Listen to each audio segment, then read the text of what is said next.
warahmatullahi wabarakatuh. Bismillahirrahmanirrahim.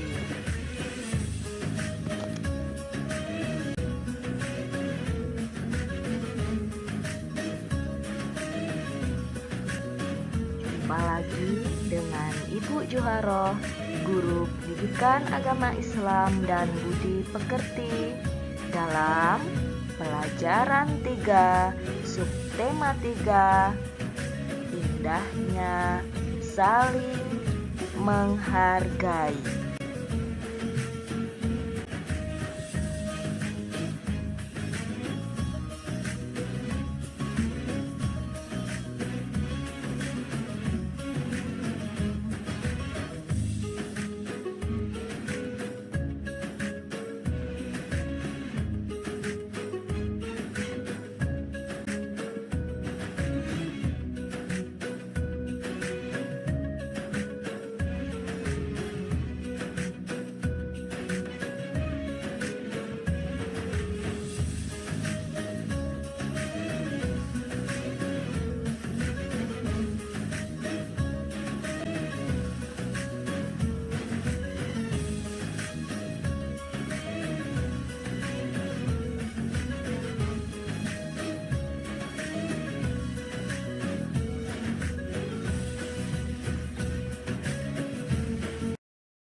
Anak-anak semuanya, semua manusia di dunia ini bermula dari Nabi Adam alaihi salam.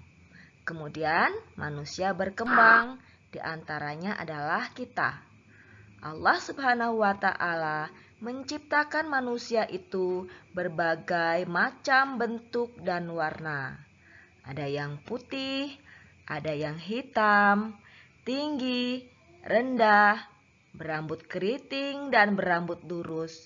Semua tidak ada yang serupa. Demikian pula kehidupan manusia, ada yang kaya dan ada yang miskin. Bangsa Indonesia misalnya, terdiri dari beragam suku agama dan adat istiadat. Lalu, bagaimana kita hidup di tengah-tengah keberagaman itu? Tentu saja kita harus saling menghargai.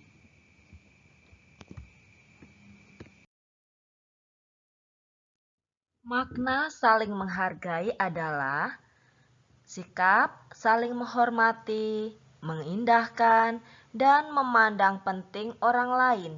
Tidak membeda-bedakan ciptaan Allah Subhanahu wa Ta'ala yang beraneka ragam bentuk dan warna kulit.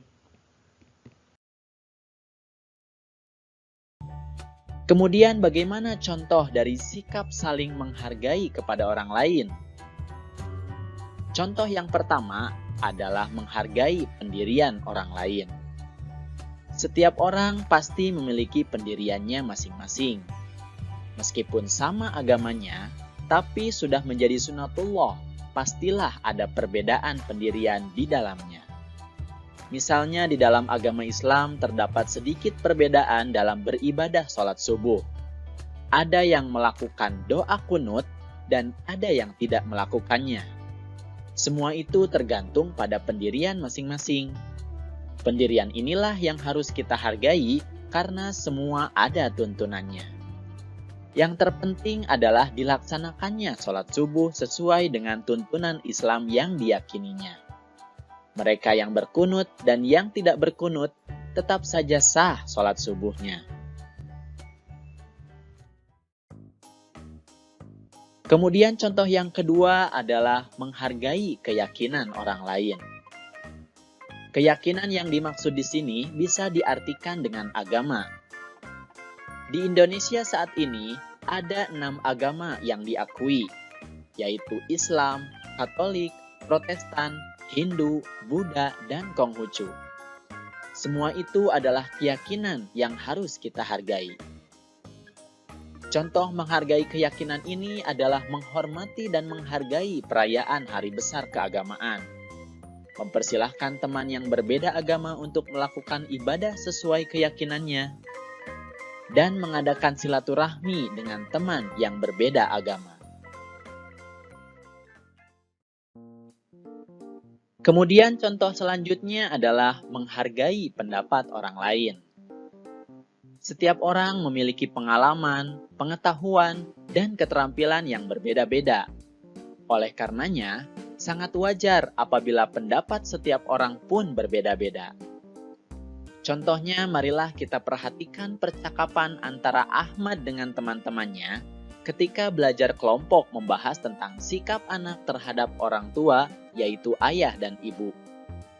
Dalam belajar kelompok tersebut, masing-masing siswa mengemukakan pendapatnya. Teman-teman, bagaimana seharusnya kita bersikap terhadap orang tua?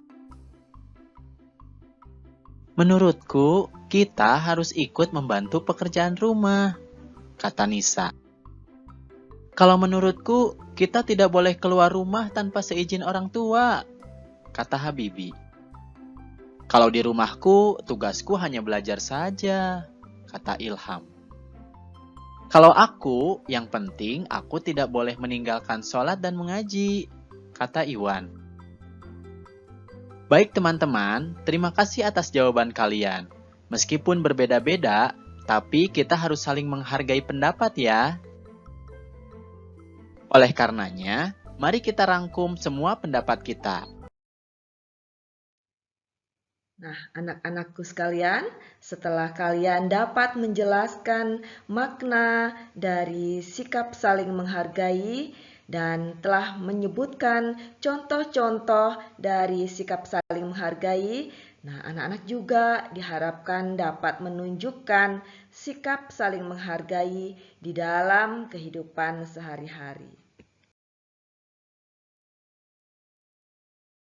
Anak-anakku sekalian, demikianlah pembelajaran kita pada hari ini. Marilah kita tutup dengan membaca hamdalah. Alhamdulillahirabbil alamin. Assalamualaikum warahmatullahi wabarakatuh. Sampai jumpa.